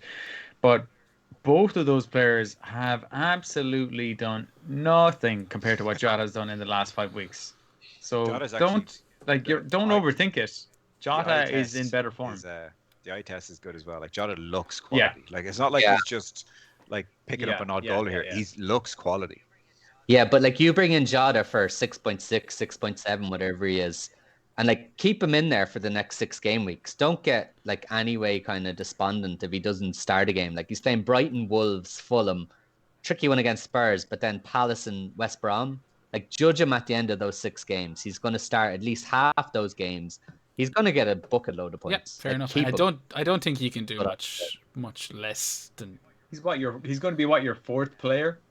Yeah. Well, there you have it, Rossi. I think everyone's pro Jota. Next question, FPL Rogue, another good friend of the show, at FPL Rogue. He asks, have either of the pods pinpointed why the FPL wheels have come off for City? It's another City question. Previous seasons, I would have had 2, if not 3 players from City. Currently, I have 1. He's got KDB. But it seems a luxury right now. Also, of these, I'll leave that for after. But so basically, kind of similar to Didi's question in regards to how poor they feel City have been. Is there a reason for it? Should we have more than 2 or 3 players? Seamus? I think Drew wants to jump in here, so I'm going to pass it over to Drew first of all. I'm just going to agree. I'm going to agree whatever Drew says, so it makes me look smarter. But I think Drew has an answer here. Yeah, Jared, if you don't mind, not that I have an answer, but I feel very strongly on bringing in City guys. So this might be beneficial or detrimental because we need some balance after it. But like I am so in favor of bringing in City players. So if we talk about the fixtures, I know Rogue's talking about what has gone wrong, but I think we need to look to the future when it comes to bringing in players. So they're playing Burnley at home, Fulham at home, West Brom at home, 3 out of the next 4 fixtures. Then they play Southampton and then Newcastle at home. They play United in between then. That could go on either way. Like United have been terrible, but they ran all over them last season. I think City are such a good FPL opportunity this season that people are going to overlook, and it's going to be one of those where you're either going to get miles ahead of the curve or you're going to fall flat on your face. But like reasons why they mightn't have kind of got going so far this season, I think the lack of preseason has really hurt them so far. They went quite deep in the Champions League last season. They started the season later in game week 2. I think the way they play, it's so rigorous, and they have so many kind of random game plans and setups and strategies that they need preseason to get kind of fully on top of things. They lack a recognized forward at the minute, and like I think this is my biggest problem with City. Like Jesus and Aguero bring so much to those teams, and it's not just goals. Just their movement. If you watch City, if you watch KDB, if you watch Sterling, like Sterling has been an absolute FPL machine the last few seasons, but without a focal point in attack, like Aguero and Jesus, their movement is so good. Like Aguero's finishing is great and he's a proper goal scorer. Jesus, maybe not so much, but he still drags players out of position. He gives Sterling so much space out on the left. KDB has so much more of a target to hit, like the likes of Mahrez near Sterling out to the left. It's just the dynamic of that team has been it's been shifted. I don't know if you agree. It's been so predictable. Like they're often quite predictable the way they play, but without an actual number 9, they're even more predictable. I completely agree with you there, Drew. I think, as you said, like not having that kind of the same length of time that other teams have had, and that missing kind of striker element with both Aguero and Jesus, kind of suffering setbacks, it has affected City a good bit. And I think, what we're seeing now is maybe the worst they'll be all this season. Like, am I being mad in saying that? No, I don't think so. And I think, like I said, FPL to me is all about getting ahead of the curve. It's about like getting on people before they actually score points. And like my reading the Twitter at the minute is like, why would I bring them in? I'm going to wait on the Burnley game. I'll see if they get points and then I'll act. But like if you can get them in even before the Burnley game, and like I don't even need to check. City have such a good record against Burnley. I think they bet them like 5-0, 5-1 and 4-1 last season. They bet them 5-0 the season before. They have a really good record against them. And like it's not the kind of stat that I usually like, because I'm always like, players change, managers change. Burnley never fucking 100%. Change, lads. It's the same players. It's Sean Dyche. City are going to beat them. What else? They're not as bad as FPL Twitter have made out. Like they've lost 2 games. They've lost to Leicester, who got 3 penalties. They did them on the break. They lost to Spurs, who just posed a masterclass. But like City had more possession. They had more shots. It's just like I said, they're so predictable. They do the same thing over and over. They kind of look for overloads out on the wing. They kind of try and just break down teams. But without a striker, they just find it really hard. And with Jesus and Aguero back now, I'm really positive about it. They've been burning it up in the Champions League. They've won 3 games out of 3. They've 9 goals scored, 1 goal against. Like the ingredients are there. The fixtures are there. Their ownership is so low. I just think it's too good to pass up. And I'm probably going to die on this hill, but I'm going to get in 2 or 3 of them in the next week or 2. I'll take up your flag, so because I totally back up everything you're saying. And I'd add to it, consider their defensive problems they had. Like the Laporte was out again, Diaz came in, Ake's have been injured. Like they just haven't been settled at all this season. Cancelo. He was playing midfield, he's playing right back, he's playing left back. I just don't know if they've been settled up until now. And I thought they were brilliant against Liverpool. Like I thought that was a really good indicator of how good a team they are when I was watching that game. Yeah. They got Jose, as you said there, like there was still an incredible, like at the first 15, 20 minutes, like Torres down the left with Cancelo, like they were still really, really good. If you look at the last 5 games, expected points, they're second behind Liverpool, and Liverpool are this season, like they look like they're going to win the league. Like they do look like the best team. That's not just talking as a Liverpool fan. And City are a point 4 or something points behind them on the last 5 games. Like the gap isn't there. Like they are still that good. Yeah. And if you consider like they get settled back forward, they get De Bruyne back, he was injured, they get Aguero back, they get Jesus back, like they're going to absolutely annihilate somebody in the next couple of weeks. And they've got the fixtures to do it, Kirks. That's what I mean. Like if they don't beat Burnley 4 or 5-0, they're going to beat the next team 4 or 5-0. And it's like I'm all in on this. Like I actually brought in the 3 guys in this game week before the Burnley game. I was just like, I'm stacking this for the next couple of weeks because it's not like they're playing really badly and like they're getting a bit unlucky, a bit stale. Like I thought they were a bit slow against Spurs. It looks kind of like their heads dropped and they just thought, oh fuck's sake, like there's 12 people behind the ball here. Like this is just painstaking. But like if they get a goal early against Spurs, I think they would have beaten them. I think they're going to trounce somebody in the next couple of weeks, and I want to be on those points. Can I jump in very quickly? No, Kirk's mentioned something that I meant to mention. Just their defense, like they didn't play their best 4 defenders, in my opinion, until game week 7.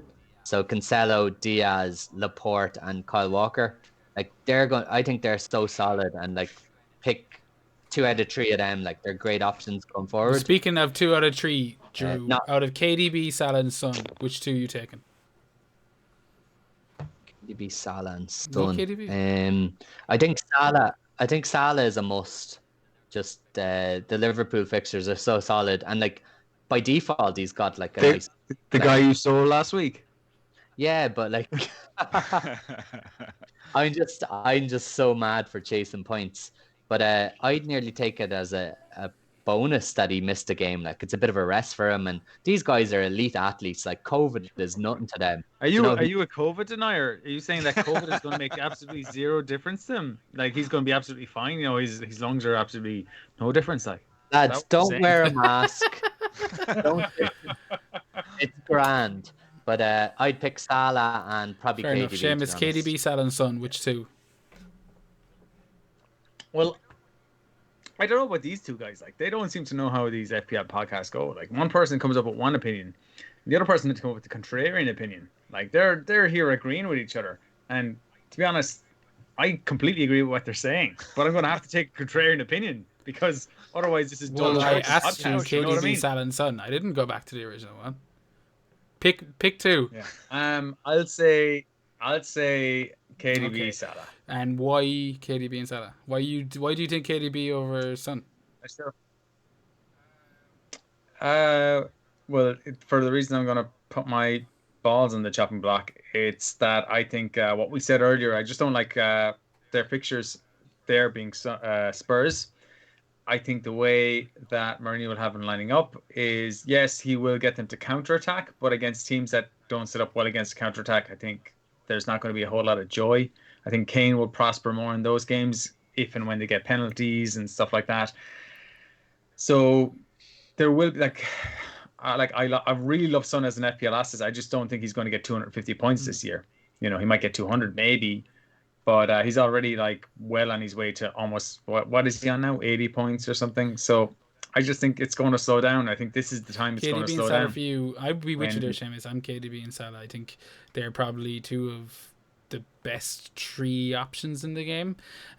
For you, Kirk's KDB, Salah, and Son. Which 2? Yeah, it's the same. I think it's repeating what we said there earlier. Like, I don't fancy Son over the next 6 game weeks. Kirk's, you named every single fixture. I was like, no. I actually genuinely like it's a mix of what it's what Seamus is saying though. Like Wolves are going to defend deep, Crystal Palace are going to defend deep. It just they're not fixtures that suit them. And like even looking at the last few games, I think he was lucky. Not that he didn't deserve his goal against City, but like it was still quite a low XG and it was on the break. like they struggled against the two teams before that. I'm not putting my eggs in that basket. And Kirk's, what you're saying is completely right. He could get lucky against Crystal Palace, and he could score from the edge of the box and stuff like that. There's no one denying that. But it's No. a higher. All right. There's a lower chance of that happening than it would be in a game. I think KDB is going to have 3 or 4 assists over the next 3 games. Before you two start jerking each other off, I think we can all agree. Just get on the goddamn jerk train. KDB, Salah from 3 of us. Drew's saying KDB and Son. But next question. No, you didn't. Salah. No. I did, yeah. You did, yeah. I said Salah was the best option in the game. no, sorry, you said Salah and Son. KDB and Salah as You well. didn't say I'm not saying KDB, Son. Drew, was it? No, I did, yeah. You're KDB and so Salah. full of shit. I actually have this recorded, move on. so I can just edit this. Yeah, no, that's I fine. can I'll edit stand this by out to that. make myself look good, just so you know. But next question, it comes from FPL and Kirk Keane. He was on the show a couple of weeks ago. Kirks, I know you haven't checked us out, but if I was to recommend any episode, that would be the episode that we chatted to Keane. He came first in Ireland 2 years ago and 27th in the world, and I think it's just. Well, I'd like to say 2 years ago was a long, long time in FPL. I would say like even a year, you're pretty much your old news. That, Andrew? It's Drew. one year you're top 10k, next year you're 7 million plus. So I mean, yeah, well, time moves on. You're just tying your own noose here, Kirk's. Kirk's is sticking to his guns, and I admire it. You shouldn't check it out if that's the case. But he does. Keane, I feel uncorked. Asks, are Man City attackers, and we've kind of touched on it before, but are they worth a significant investment going forward? We know Drew's opinion on it, and what about yours, Drew or Kirk's? Yeah, fully agree. We just as we were saying, I was waiting for Seamus to jump on the old bandwagon as well. I think we're all on the City. 100%. The City. I would say this though. I will jump in. I would say yes, but I'm not going to go double City attack. I'm going to go a single. Okay. Defender? KDB is all I want. I don't want KDB and Sterling. I don't want fucking KDB and Jesus or anything like that. I'm going to go KDB and that's it. I'm going to hedge my bets in a certain way. I do think there's goals there against Burnley and against Fulham. There's clean sheets though. There could be, and I if I was going double, I would go a defender. I wouldn't go double attack. Cancelo. Yeah. I'm gonna save all of this. I would go I'm gonna save a Cancelo lot of this City talk for my question because I do want to, as I said, pick your brains on a little bit, and that includes the likes of Cancelo. But moving on to FPL era at FPL_era, he says, should we be saying Slán to Son and Kane with favourable fixtures for KDB and Vardy? Again, we kind of touched on a lot of this already, but would you guys? Yes, it's a yes for me, is it? Yes all around. Yes. Not 100%. Yes. I'm thinking about keeping Kane, to be honest. Go on. Sorry, Drew. Go on. Sorry, Jerry. Your Murphy's looks delicious. It's not bad. Out of a can. Very expensive. You old sea dog. Yeah. Just Kane, he's playing Chelsea, who have one of the best defensive records in the league. Arsenal quite solid defensively. But he just played Man City, who have a great defensive record. Got an assist. Could have got more than that. He's on penalties. It's just who do you replace him for? Son, I think you can easily bump up to a City midfielder. Kane, you're kind of dropping down a bit, and you're losing maybe a captaincy option. I wouldn't automatically get rid of both of them, even though I'm thinking about it. I would consider keeping Kane, to be honest, all the way through to his nicer fixtures. Both of those players, Kane and Son, are tied level on 84 points this season in 9 games. Yeah. They're both the highest point scorer in FPL this season by a good 14 points. You have to take away Son's 24 points. 4 goals doesn't happen again this season. That's it doesn't, but I'm not going to take it away from him. I know, but I wouldn't be I could take 24 points away from your score right now, and you'd be you'd be 5 million instead of 4 million rank. No, but my point is just the average scoring going forward. Son isn't going to keep that up, and I think you said it earlier on. He's already towards 80 points. He might get to 200, which means there's going to be a big barren spell in there somewhere. And I agree. I think it's going to be over the next couple of weeks. Yeah, I think we have it. Yeah, I think we have a pretty strong kind of consensus. Drew's offered some, kind of devil's advocate almost. I'm with you, Drew, in the sense that like I'm thinking of holding on to Kane, but you have to admit that for the next 3 weeks at least, Kane to Vardy doesn't look like a massive kind of question. FPL Rossi, we've already had him. He's snuck a second question in. He's absolute Bastard. snake. He's asked Premier League winners top 4 predictions. So off the top of your head, instinct, Seamus, go. Top 4. Go. I'm going to say Liverpool are going to win. I think Chelsea are going to finish top in the top 4. No, in order. City are going to finish top 4. I think City will finish second. I think they'll get their shit together at some stage or other. Now that just give me the 4. Pep is. So Liverpool, City, Chelsea.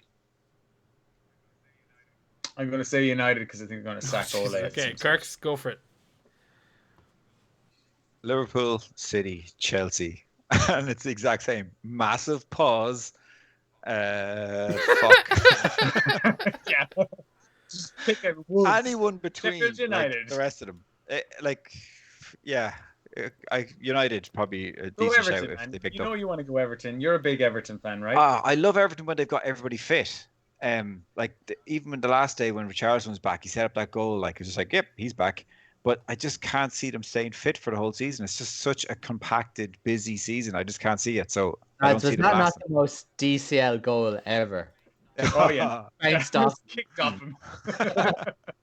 But that's if he fell over, it would have been more of a DCL goal. If he landed on his face. Fuck it. I think I'll go United just maybe because they have slightly better squad, and if it does get to a very grueling end of season, they'll pick up. I think at the end. Fair enough, Drew. Top 4. Liverpool, City, Chelsea, and probably Spurs. I think Chelsea just have a bit more in their locker than Spurs. Like they've better quality all around. They've more coming off the bench. But I can't see United coming ahead of Spurs. Jose's too kind of canny. He's got a good squad. They're playing quite well. Ole's not going to get them ahead of Jose's Spurs at the minute.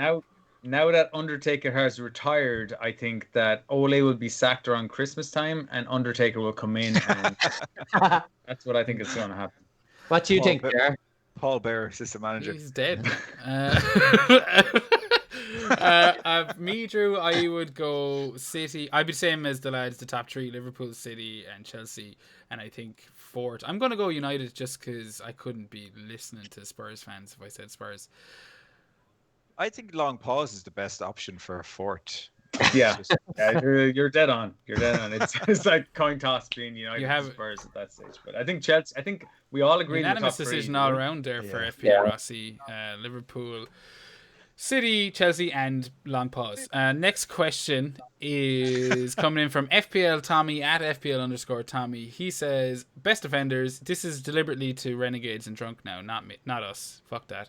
Best defenders for the coming weeks. Chelsea and Arsenal defenses beginning to get tighter, although I'm still not convinced by either. So best defenders, give me one defender because we've gone over 90 minutes already, so we're going to have to start speeding this shit up.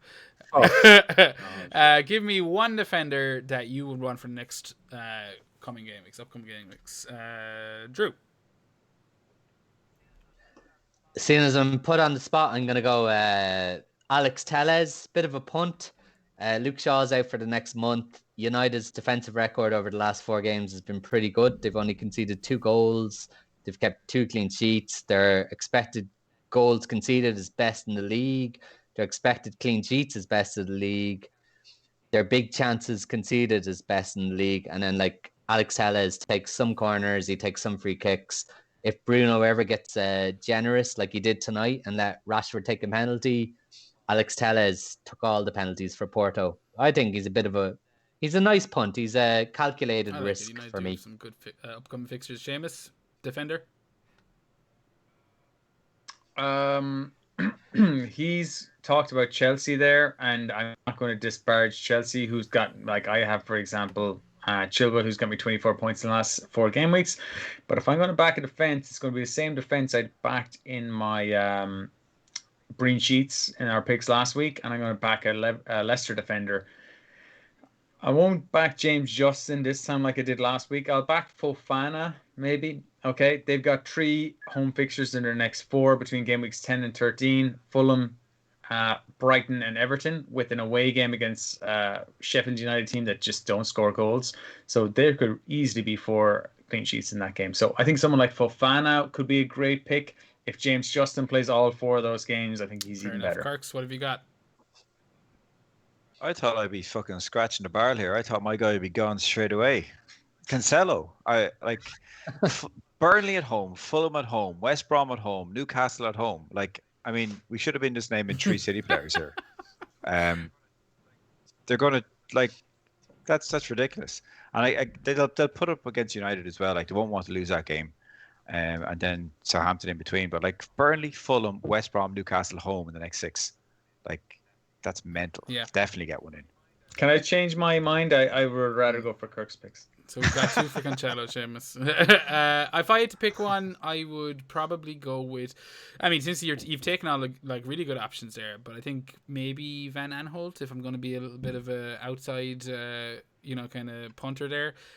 He seems to have kind of come back from his injury, and he started the last few matches. He's got Burnley away, Newcastle, and West Brom, 3 of the lowest scoring attacking, outputs in the whole league. So for me, if I'm picking, I'm going fucking similar to my green sheets last week, Seamus, as you already mentioned. I'm going with a Crystal Palace option. And what do you guys think of that? Just because I kind of winged it there. I think it's good. I think Aston Villa is another good option. I didn't mention that would have been my next option after probably Man City. But Aston Villa have still got crazy good fixtures in the next few. And if you look at their fixtures coming up, I'm just looking at Konsa here, who's 4.7, crazy value. West Ham away, okay, that might be the easiest. But then they've got Newcastle at home, definitely not scoring a lot of goals. Wolves away, not really scoring a lot of goals. Maybe in the second half they are. Burnley at home, not scoring a lot of goals. Glad you agreed to my pick by promoting another fucking pick of yours, Seamus. This is what we have every week here, lads. Classic Seamus. I've only met you guys, never listened to a pod. This is classic Seamus. It's classic undermining. It's I agree with you, but I'd rather talk about this than I've talked about in my head already. Fuck your question. I'd rather undermine you. Sure, I like Van Aanholt. Newcastle at home, West Brom away. Next 2 game weeks, he could get feckin' hauls in those 2 games, and that will just justify everything. I'll be able to point at a specific moment and just circle back to Seamus ignoring me again. But moving on, Alan Duggan, I think a first-time caller, question asker, audience member for the FPL Hangover, but a good friend of the FPL Renegades, and he's been kind enough. He's a bastard. Bit of a bastard, okay, but go on. I'll let you take over. Well, I like Alan. Unlike you, Drew, I like Alan. I love Alan. There's a big butt there. Go on, Jer. Go on, Jer. That was it. We just have to read in between the lines here. Fair enough. Move on. Alan asks that he has it on good authority that Renegades. Here we go. At Renegades FPL Pod Naked, pre-COVID at least, it was Willie's second reason for leaving. Will this make things awkward for the FPL Hangover? I'll feel this one. Nope, not at all. We spent a good 60 minutes before we hit the record button, just hanging out with our dongs out, and it was. Yeah, we're all naked underneath the waist down, right? Only Seamus has a micro penis, so it's grand. Who would expect it? You can't have everything, He has the looks, but little Willie. He has the. But everyone is naked from the waist down, and everyone will stand up, bar myself. On the count of 3, and then cut to transition here. But he also asks, more importantly, who would win in a fight? And and that's the easiest question we've ever been asked, because we're all working remotely, 100 kilometers away from each other or whatever. So we can all say, I totally win a fight. Without ever having to prove it. Back ourselves in that one, Alan. So we all would win. I gotta back Andy. I've seen him fighting, and I'm just gonna stand behind him. And I also saved Seamus's life that time. Yeah, and, I've also seen Andy fail to haul 6'4", 180-pound fucking ape off of me. So I'm if he can't even haul him off me, he's obviously pathetic. This is a good segue into Seamus, this whole episode. When I was visiting this question, I was Kirk's is about 6 foot tall. He's about 15 stone. I'd put him on you. I think that would be a good fight. Like, you're quite tall. You're quite athletic. And then I was like, shit, I have to fight Jer, which I'm not very happy about. But So I'm only like 12 and a half stone, so like Kirk's got to go 2.5 stone with, so that's an advantage there if he's 15 stone. yeah, Also I was like, surprising to me. I might have like a mild speed advantage over Jer, but he's like got power, experience. And a I think motorbike. I think you guys would win in a fight, to be I honest. think me and Jer got to team up and take one of you out, and then, me I and Jer just feel got like if Jer rocks up on a out. motorbike and a whirling chain, we're all fucked. Yeah. I will point out that I have been smashed over the head, by somebody wielding a chain And on a what's thing on like that as a everyone's- young fella, There and you it go. did not because it knock me wasn't out. fucking hard enough. Ah. And Kirk, so I haven't I grew up lost in a a fight. village. I haven't lost a fight in about 8 years. So I seen Andy got punched in the ear and stayed on his feet. It was quite miraculous. It was like watching The Simpsons with Homer. Like, he just would not I'm go not- down. I'm No. too Punched him old in to the fight, ear. man. I think I go down. I think I Who go down knows? pretty Some pretty random quickly guy. right now. Yeah, I think somebody Shane's like gone into fucking self-reflection mode again, guys. somebody feigns in my direction. I hurt my knee. I think I'm getting too old for this shit. So I might start bowing out. In advance and just like for me, Kirk's face would a win. 2-1 by the Renegades, and then he gets destroyed, and then you two got I to think battle it out between there's each only other. one answer to that question, Alan. Who would win in a fight? Nobody. We'd all lose, okay? Because right now we're all the All we best lose. friends, okay? Yes. We're all of the best friends. So yeah, That's well, I such a mean, good it was on the note. It was right there for you guys. Like, you could have taken it. But moving on, swiftly No. moving on. I was just thinking of punching you in the cock, Jer. Like, I That's didn't right, even straight to think cock that. punching. You injure your fucking wrist, Yeah, man. no, Fuck because off. it's a metal plate down there. Had it removed. No need for it. Throat punch. I mean, in my head, I was thinking like he didn't stipulate any rules, so I'm coming in there with like a knife or something like that, and I'm just like, yeah, That is not surprising. Not surprising. And you've No. just fallen into the stereotype that we and that's expected. why that stereotype exists. See that Alex Ferguson book behind him? That's just a cover. You open that up, and there's a knife in there. Nice. It's like fucking Mein Yeah, Kampf. I've just hidden it in Ferguson's biography. How apt. But before we move on, before we get too kind of bogged down in World War II and all the problems that may arise from that, let's move on to the next question. It comes in from a good friend of the show, this show and Renegades. He's also got his own YouTube channel going on, FPL Crypto. Make sure to check that guy out. He does a show with at FPL Lens and predictions, and there's Comp Super 6 picks and all that shit. It's actually good crack, and far less of your time will be taken up than this fucking show, which we've already got to an hour and a quarter. Oh, we always do this. I'm sorry. This is our fault. We are incapable of recording a show less than 90 minutes. We've tried. We've had signs, bells, whistles, people standing beside us with cards. It doesn't matter. Like, Is that what we Willie can't was do it. initially relegated to? Was sign boy. He's wearing a little skimpy Yeah. outfit, and you would Can't just do it. walk in and say 1 hour and 45 minutes, guys, and then walk out. Yeah. He's like a ring girl. But getting back to Carl asks, and I think it's something we've kind of already touched on. Kane / Son double hold or pivot one to City captainable asset. So again, guys, we've already heavily gone into Man City and the Son question. Fuck me, that's a big topic this week. But yeah, like Kane Son double hold or pivot to one. For me, I'm literally pivoting this week, Carl. So that's my answer right there. Drew, you're looking at something like that. You've already got off Son. I'm just diversify, divide and conquer. Keep one Spurs guy, move on to a City guy. Perfect. Like the City fixtures are so good, just do it. Spurs fixtures aren't good. Look, live by the sword, die by the sword.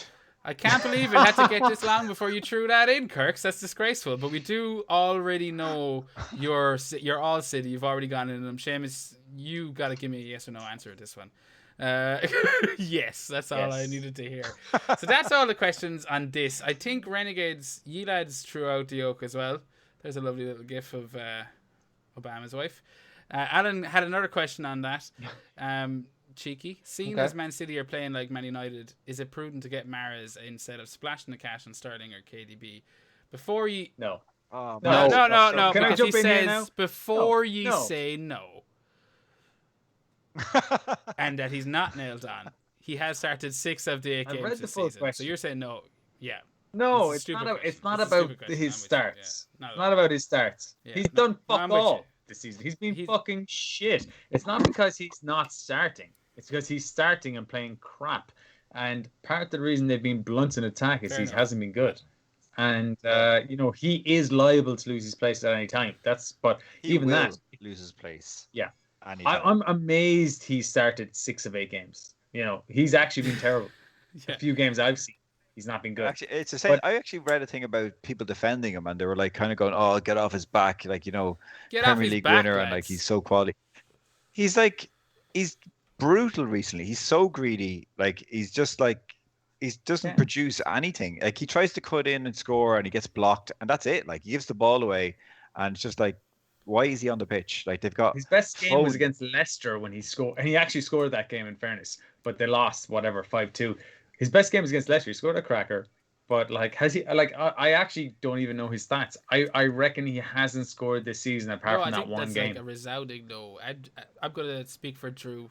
Furious. We're furious, actually. I don't know if you picked up on this, but we are not happy about this. Yeah, Drew left the room.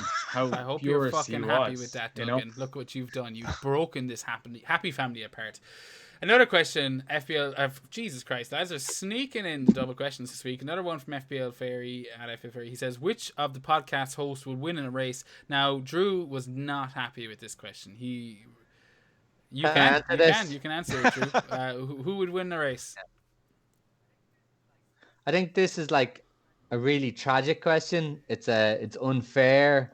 It's a real leading kind of malicious question because Fairy is in a running group with myself and Seamus, and he can see all of our times. He can see all of our runs. He knows that Seamus is a bit of a running freak. He has nothing else to do in his spare time except run. And that's incorrect. I could speak spend and time with spend his time wife. with my That's wife. exactly what I was gonna say. It's like that's his other option. But that's the alternative. And even on top of all that, where I think Fairy just wanted to make Seamus look good, I think I might be able to challenge Seamus in a race So over would you 50 be willing meters. to have that live streamed? Yeah. If he comes up to Kildare, I'll race Seamus over 50 50 meters. meters. Here's the thing. My distance yeah. my distance is long distance, 10K, Oh, yeah. 15K, 20K.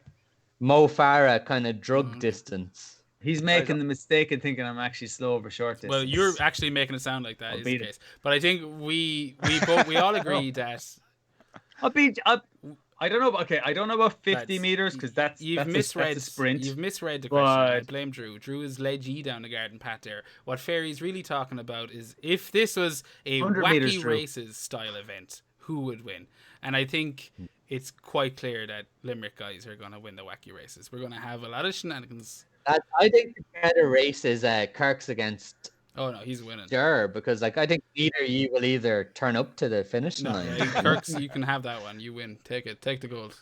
I mightn't go. Me and Drew are sitting at the finish line waiting for the guys to finish, and they've stopped about 500 meters in. And We've gone for a pint and got a drink. I just can't be bothered to finish it. They've gone for a commiseration pint. And the race hasn't actually finished yet. No one's. Seamus, The how real fast do you think you could do a kilometer in? Do you mind me asking? I know what my kilometer record is. Yeah. It's No, you're I not have to find finding it, but it's Seamus. I feel like you went a bit more country. about 3:30. What? About 3:30. Yeah, whatever. Fuck off, Seamus. Nobody cares about your running records. Like, Next move on, question Jer, move in on. from a good friend of the show. I think it's 5 weeks in a row now he's got onto Renegades. See what I'm doing, Drew? I'm keeping this up for you. Slim Shady at Gil Praff 96. He asks, Oh, would yes. do you want to do an Eminem joke, Drew? No? Okay. No, Kirk's Yeah, it's I get really a little uncomfortable. uncomfortable. Every Yeah, week. that's every why I week. wanted to bring it up, was mainly for you, Kirks. But would you still drop Kane? No, I'm not doing this. Would you still drop Kane or Son for the Tuck fixtures after a good performance against City? Next question, Slim. Next. You've heard it all before, but thank you for the question. No, I think that's all of the questions, lads. Would ye say so? That felt like a fuck ton of questions. Did I haven't even looked. I'm relying purely I'm on the you, Twitter Ger. thing So. at Renegades that I did or what, and that's all the questions. I know we did Abe's. I'm going to do a quick check on my timeline to see if Hold anyone's on. replied to mine, but I Did, think that's pretty much it. Did Wooly not ask a stupid question? No question No, from not Willie. this Willie, week. that is actually a bit of a Unbelievable. slight now. I won't lie. I'm a bit upset about that. We could always that- just make one up. What's Because that it's about? usually fairly straightforward because it usually answers itself. Like, is Jack Grealish going to play for Aston Villa in the next game? I think he is. And then leaves it open for us to talk about. Thanks for that question, So- Willie. That was bang on the money. We'll take it. We'll take what we're given. But we'll draw a line under this week's Drunk Tank, and we would like to send out a big thanks to all of the questions. There was so many, and if anyone is still here at this time, fair fucks G. Before ye go, I suppose I might as well do it wouldn't be fair if I didn't do the mini league for all of the lads. Just a quick look at it. The top 10, Dunfanny 11, Damien McCallaghan. Number 2, Flying Without Wings, Camrule Arflin. Number 3, Lane Lyons, Liam Herridge. Number 4, our very own Andrew EB, FPL Renegades Drew. We Live on Earth 616, Javendra Ray. Fish and Chips, number 6, Ian Walsh. Number 7, the Orgazoids, Peter Scullion. That's a new top 10 entry. Number 8, Team Actimel, Alan Jennings. Number 9, that's the Chieftain. And number 10, Tony Clark, Clarkie's County. Fair play to you, lads. Throw us the league code there, will you? And see, we have a guess. Will I come in at the bottom? I would love to check it live, but I think it would be unfair on whatever sad soul. I've got a No. code here. I'm going to give it to you. No, In we're not case- going to do will it we? live on air. We're not going to haven't do it closed live the on league. air. We're not. Okay, But- this will happen. This We will will, happen. and we will post-pod. update next week on where Kirk's has come in.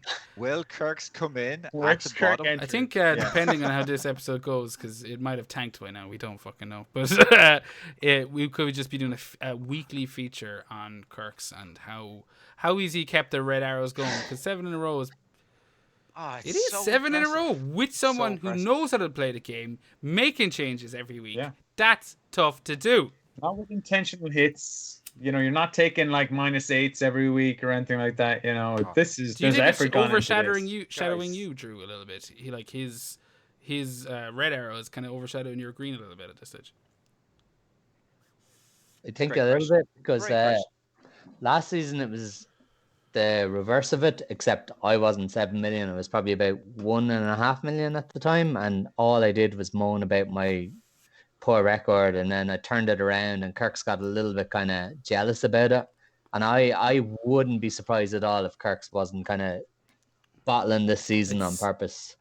But like you can tell I'm not because like the substitutions aren't mental. Like Kirk, the captain, fucking Phil Foden a few weeks ago. Like, I do that's- that all the He time. does do that all the time, to be fair to him. But lads, we're going to have to put a pin in it. I would like to thank the two guys for coming in this evening and just listening to us talking shit. I really hope we get to do it again. And if you'd like to do a plug for your show, now is your chance, lads. Nah. Yeah, look, I think we're probably the problem with it being so long, but thanks for having us. We are really big fans of your show, so it's not like us doing a plug, but like if you do want to listen to our podcast outside of the Lads podcast, not alternatively, it's the FPL Renegades podcast at Renegades FPL. We've had a great time doing this, and I'd love you to come on our podcast before Christmas. Like, don't even wait until the new year. Like, what are we? 25th of November, we have a month to Christmas. Come on in the next 2 or 3 weeks, return the favor, and we'll have a bit of crack Sure. then.